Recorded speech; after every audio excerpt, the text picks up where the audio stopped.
So I left off in class today talking about gastric motility. Okay, so now we're on the emptying stage when we're trying to. So first we had the entry phase in which we just kind of put all this substance in there and we start breaking it down.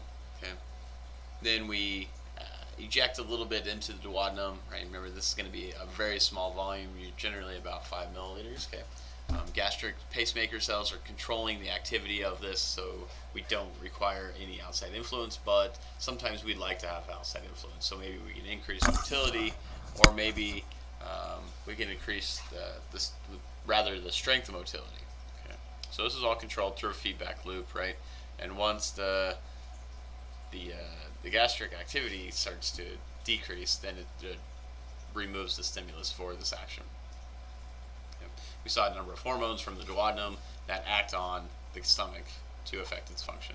Okay, the first one's going to be secretin, and secretin reduces gastric motility. Okay. CCK here, cytosine, okay, pretty much affects secretions into the duodenum, primarily the bile secretion and pancreatic secretion. Okay, we'll talk about that at a later point. And then we have gastric inhibitory peptide. Okay, so we control gastric emptying by we need to buffer the fluid that enters the duodenum so it doesn't change the acidic conditions too much. Okay. The next one is going to be to dilute the concentrated chyme, right? So here you can see that we have all this food in here in the stomach, but it's concentrated, so that can cause damage to the duodenum. So we're going to move on to the small intestine. So this is a relatively short organ. Okay, it's longer than most parts of our body. Okay, but this is about 3 meters long in a living person. Right? So which would suggest that in a dead person, okay, that's where they get this 6 meter long structure from. This is due to the tonicity of the muscles. So the muscles are always in some state of contraction in a living person. Okay, making it shorter and more condensed. Okay. Now notice we have an extra function here of the small intestine. This is going to be absorption. Okay. So the stomach lacks absorption when we talked about alcohol and how it's really a good site for effective alcohol reabsorption or absorption, but that can have its own slew of problems. Okay.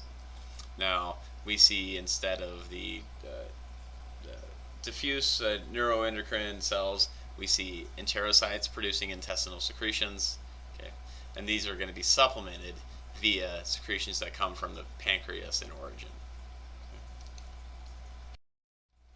Okay. So the first division of the small intestine is going to be called the duodenum.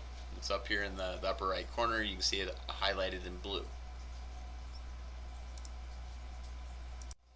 Okay. So it's going to be the first area of the small intestine. So it goes stomach, duodenum, okay. Then it's going to go into the jejunum, and then into the ileum is the final and longest section. Right. So the duodenum has entry points called the duodenum papillae, okay. And these duodenum papillae are actually where the gallbladder and the pancreas secrete their subjects. Okay. So we have the presence of Brunner's glands. Brunner's glands are going to be alkaline mucus secreting glands. Okay.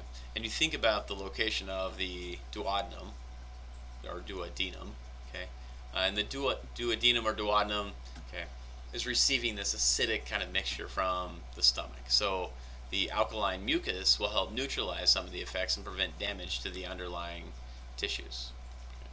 So, all right. So next up, after the duodenum, okay, the area highlighted in blue, we're going to have the jejunum, and this is an area that is highlighted with color in the figure. Okay. So the jejunum is going to be a major reabsorption site. We're going to continuing chemical digestion occurring at this point of the small intestine. Now the ileum, which is the area highlighted in yellow over here, okay, it's going to meet up with the large intestine, so it's going to be the final section of the small intestine, okay, and it actually terminates at the ileocecal valve. Okay, so the ileocecal valve is right here at the base of the large intestine. So make sure you're aware of the control of what function that serves. Right. All right. So we have a couple of unique structures here. We have the small intestine is entitled long because or the short intestine is titled short intestine because it has a couple features to it, right? So it's got a reduced diameter for a tube, right? So it's not named after being short; it's named after having a small diameter, right? And the small diameter is partly due to the presence of these circular folds. Okay? See how this fold here goes all the way through the cell, wraps around it. What that does is you are increasing the surface area, or the available surface that you can absorb nutrients and exchange things between your blood and your digestive system. Okay? So we have these circular folds, that's one big thing. And then the villi are finger-like projections on the circular folds. So not only have we increased surface area by putting in these ridges, but we've also increased surface area by increasing the little fingers, the papillae, the villi. Okay? And so these villi serve more functions than just increasing the surface area. Okay, at their core, they're going to have blood supply. So we're bringing in oxygen, dropping off oxygen, picking up CO2, and returning it to the heart and the venous circulation, indicated by the red lines or the blue lines. Now, the green is indicative of lymphatic vessels or lacteals. So we have the blood supply here carrying away nutrients in the terms of amino acids and carbohydrates. Okay. Then we have lacteals that are carrying away lipids. Okay. Now, in addition to all these structures that we see here, so we see the circular folds, we have the formation of villi, we have some other structures as well, right? And these are called microvilli, right? The extension, the cellular extension that you can't actually see too well. It looks kind of like fuzzy. So this is known as the microvilli, and it's also known as the brush border, okay, because it's kind of got like a furry appearance, right? Okay. Now each enterocyte might have as many as 3,000 microvilli. So you think about that, that is an immense increase in surface area. Alright, so depending on the state of our digestive system, okay, we're going to have two different kind of activities. So when we're fasting, which is in between meals, okay, you kind of get these slow rhythmic contractions. So remember that the stomach contracts, the stomach muscles contract about 3 times every minute or so. Okay.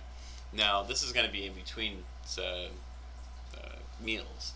And so you don't have food driving most of this process, but we have another hormone. Okay. And this hormone is called motilin. Motilin stimulates the migrating motor complex to kind of contract the small intestine, to push out anything that was in there previously. So now we have a little tube, and essentially what it is the toothpaste tube, right, where you squeeze from the back end up to get every last bit of toothpaste out. Okay. What we have here, you're just not rolling, but we are generating a progressive muscle contraction to push the food forward. Now, this has a primary function being to clean the small intestine for the next meal, right? So it's removing any leftover food or digestive enzymes. So in my toothpaste example, the food and enzymes would be the toothpaste. So this is controlled through the enteric nervous system and through the duodenal mucosa. So when you eat, your digestive muscles start to go through some other processes, right? So first of all, we have peristalsis, okay, this involuntary muscle contraction involving circular and longitudinal muscles, and then we also have segmentation occurring, right, where you create little segments between the bolus food, and what this does is it mixes it a little bit more, whereas peristalsis' primary function is to move the food forward, or the bolus or chyme, So, like I said, when you're eating, peristalsis is going to be a primary function. Okay, so it's segmentation, but we have alternating longitudinal muscle contracting, and then circular muscle contracting. Right, so you get alterations of these. Right, you can see how the circular muscle is contracting, and we're getting indentations of this, pushing that bolus forward. Right? Whereas the longitudinal kind of stretches this one out, right? But we're always moving it forward. Whereas segmentation It's also known as intestinal churning. So remember, the purpose of churning in the stomach was to mix up the food, to expose it to chemicals, maybe to break up a few of the larger parts. So we have circular muscle actually only contributing to this. Okay? And mechanical digestion would be a result through the muscle contractions, and then we also have chemical digestion in here. Okay? All right. So look at table 22.1. That is the section for the small intestine lecture. Okay, that just finishes us up. We need 10 more minutes in class. Now for Friday, make sure you guys look at the large intestine. Large intestine. So 22.5 and 22.6 for Friday.